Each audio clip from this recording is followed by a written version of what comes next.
Stripping a wire is the process of removing the plastic insulation from electrical wires. Wire strippers are pliers designed to remove the insulation from wiring. The jaws have several holes in the center of them. Each notch is designed to strip a specific sized wire. Wires come in multiple sizes. We measure wire by gauge.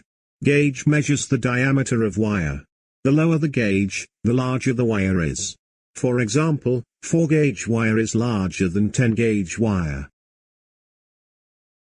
To strip wire, you need to know the size of the wire. For example, 10-gauge wire. Insert the wire into the correct sized notch on the blades of the wire stripper. For example, a 10-gauge wire would go in the hole marked 10. Squeeze the handles of the wire stripper so it is tight around the wire. Rotate the wire strippers around the wire so the insulation gets cut.